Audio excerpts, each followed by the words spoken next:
All right, everybody, welcome back to the VOD section here of L2SC TV, as we're just casting some of the VODs from the week 7 of the CEVO Team League. This is Team RS versus Team Stoic. Maker playing for Team RS from Mexico, I guess. On the 2 o'clock spawn here is the Yellow Terror, and on the 9 o'clock spawn, Team Stoic is Drumz. This is Ice from L2SC TV, and I am joined here by Basement Cat from L2SC TV. Oh yeah, we've seen some pretty different, interesting games to say. Well, that's actually saying a lot, because really they weren't that interesting, because the last 2 games we saw, there was a Zerg player completely dominating the Terran player. Terran player really didn't know what to do with that.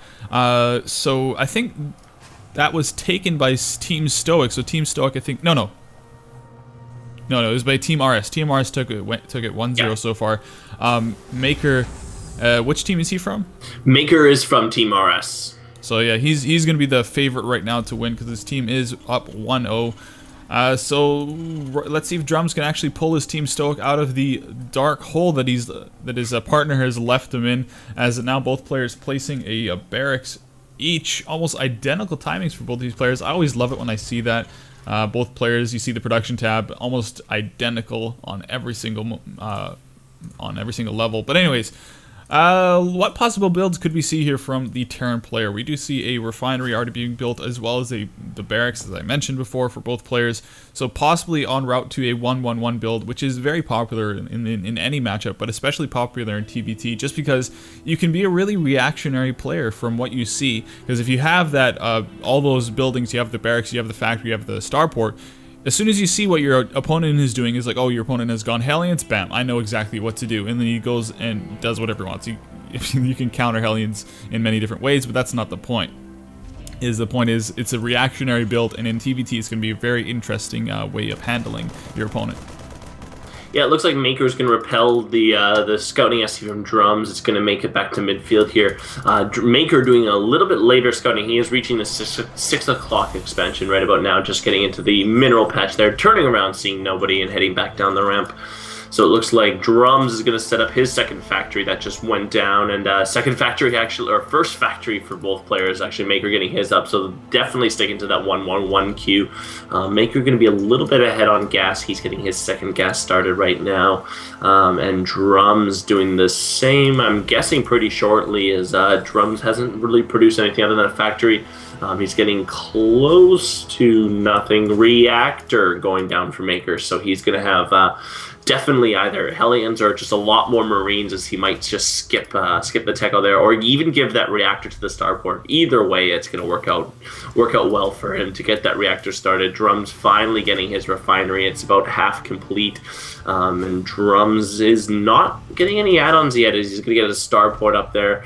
Yeah, 1-1-1 definitely for both players, as scouting SCV for Maker finally reaches the 9 o'clock expansion and realizes finally that's where he is. Hidden SCV for Drumz there, kind of at the 3 o'clock position. Looks like Maker is going to get a second tech lab set up. So Maker doing a really good job of being conscious about his add-ons, having an add-on ready for every unit. Drumz just got the tech lab started on his factory, and he's actually going to produce some tanks here, so not really rushing to Banshee or anything like that. Going to get some tanks up, no siege mode, but definitely an interesting take on this 1-1-1 to start off. Yeah, as soon as I saw the second gas from each player go down, I knew that Hellions were probably out of the question. Just because, really, with 2 gas, you don't need to have them to make Hellions. I mean, 1 gas is good enough just to get the Blue Flame upgrade. But let's see what we have from each player. Maker going for a tank Banshee kind of play. I think the Banshee will be just there for the harass, as the tank will be used as the main meat to the army. But Drumz already... Let's actually look at the unit tab. 1 tank out for Drumz, so he is a little bit ahead of his opponent Maker. He does have medevacs, however, on the way. Only 1 medevac right now.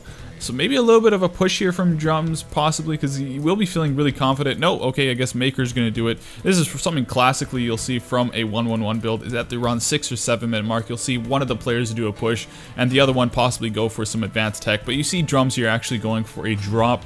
So very, very typical play from both players, and I'm wondering a little bit, if it's a TBT, how come you guys don't know about this already? So I guess look at that, almost identical timings. They're both going to get to each other's bases at exactly the same time. However, I think this is where the mind comes in, is Drumz knows that this is a possibility, so he left the tank in his base, and this is smart play here from Drumz, so definitely some great play here, but unfortunately, Maker with a Banshee, this is not going to be too good. At the same time, the drop has happened in Maker's base.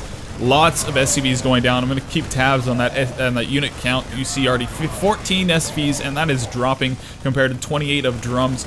As the Banshee doing a lot of damage actually, and actually pushing up is Maker. So trying to do a little bit of revenge on his opponent Drumz. This could be pretty devastating, as he did lose that siege tank, and it doesn't really have anything in his base. He is getting a Viking, however. Although I think that Viking is a little bit too expensive to be spending on a Banshee that has no cloak. Because then what will happen is that once that Viking kills the Banshee, your Viking is useless, and it was just going to be marine fire fodder. So not good from Drumz. Good micro from Maker catching the Viking though before it killed the Banshee. So the Banshee is alive. It's got 12 kills now, 13.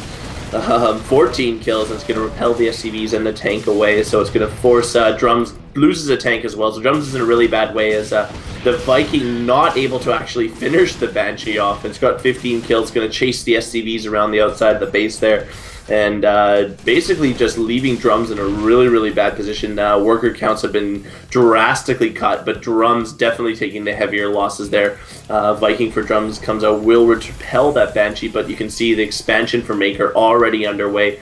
Just finished the orbital command, so he's got a great macro position here, also with a great worker lead, able to produce 2. The command center for Drumz has just been halted there on the northern side of his base. It's not able to finish, and he is forced to play extremely defensive now, has a Viking and a siege tank only on the low ground, and going to be really difficult to come back from this, as Maker's taking this opportunity to get more Banshees, more tanks out, and the next push for Maker is going to be very, very difficult to repel with just the limited forces of Drumz.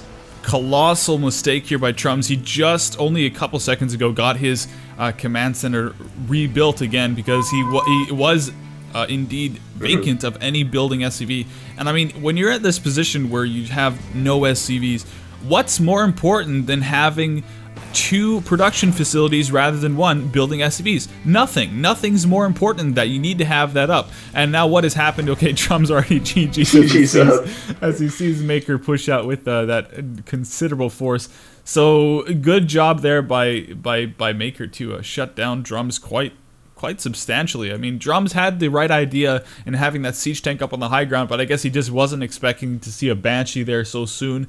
And possibly a little bit of a mistake here of only building 1 production facility in terms of for the barracks, as looking at Maker's base. Oh no, he had the same thing, so it just comes down to unit composition. You can't say anything bad about either player. It just came down. Maker had the better unit composition, and that's what won him out the game. Yeah, absolutely.